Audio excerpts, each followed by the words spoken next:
गोवर्धन की एक सखी तो कथा में सुनकर के गई कि ठाकुर जी तो गोपीन के घर माखन चुरावे जामे। कथा सुनकर के वाकई मन में भाव आई, मैं हूं ऐसा मक्खन निकालूंगी, ठाकुर जी मेरे घर चोरी करवे आमे। अभी की बात है, इसी कलिकाल में। अब मक्खन निकाल लियो, निकाल करके मैंने मटका में मक्खन सजा लियो, और वाकई मन में आई कि ठाकुर जी को कैसे पता चले कि मैंने मक्खन निकालो है। तो दर्शनार्थी दर्शन करने जाते थे, उन्हीं दर्शनार्थियों में मक्खन लेके जाती। तो सब तो सामग्री मंदिर में चढ़ा देती, वो चढ़ाती नहीं, पीछे खड़े होकर के वहीं से मक्खन के पात्र को ठाकुर जी को दिखाती। और ठाकुर जी दिखा कहती, धौरी गैया के दूध सो बढ़िया रात में जमाए करके मैंने दही निकालो, बात दही से ऐसा बढ़िया मक्खन निकालो लाला। लेकिन ये मैं तो दे के ना जाऊंगी, अपने घर में छीका पे लटकाए के रखूंगी, तेरी इच्छा होए तो चोरी करवे आ जाइयो। श्रीनाथ जी के मंदिर में जाके ठाकुर जी को लोभ देती है।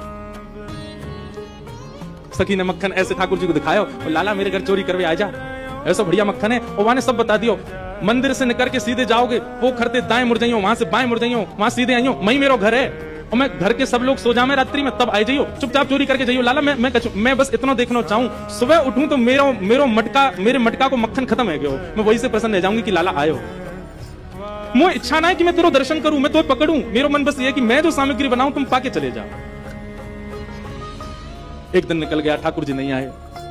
रोज सुबह सखी उठती है और मटकी उतार करके देखती है मक्खन तो ज्यों को त्यों रखो है अभी भी।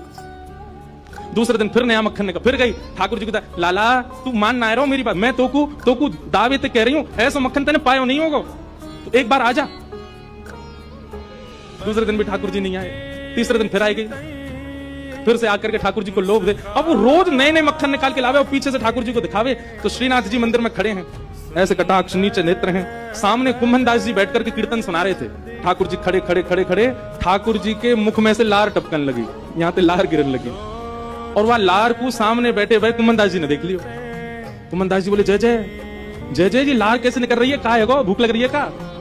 तो ठाकुर जी तो कुंभन दास जी से बात करते थे। ठाकुर जी, कुंभना एक सखी आवे रोज और पीछे खड़ी खड़ी वहीं तो मक्खन दिखावे मुझे, और मुझको रोज लोभ देके जाए, तुम चोरी करवे आ जाओ, तुम चोरी कर। अब मुझे तो यूं भय लगे, जो कलिकाल है, जो कलयुग है, कलयुग में मैं यदि सचल है तो सब पकड़ लेंगे मुझको, अब मैं बाकी यहाँ कैसे जाऊं, मेरे खावे को बड़ा मन कर रहा है। कुंभन दास जी के नेत्र सजल हो गए, बोले, जय हो नाथ, आपके रसोई घर भंडार में कोई कमी है?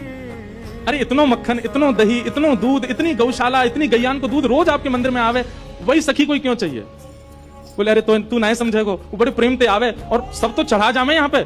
अब देखो, हमने कोई सामग्री मंदिर में चढ़ाई, भोग लगी कि नहीं हमको क्या पता, इतने लोग लाते हैं सामग्री, सबका भोग लगता है, कोई जरूरी थोड़ी। पर वाकई मन में ये भावना है कि तुम मेरे घर आओ, दर्शन भले ही मत दो, पाके चले जाओ, मुझको ये लगे कि हाँ तुमने पा लियो। कुंभन दास जी बोले, जय जय, तो बताओ क्या करना है, चलें चोरी करवे? कुंभन दास जी बोले,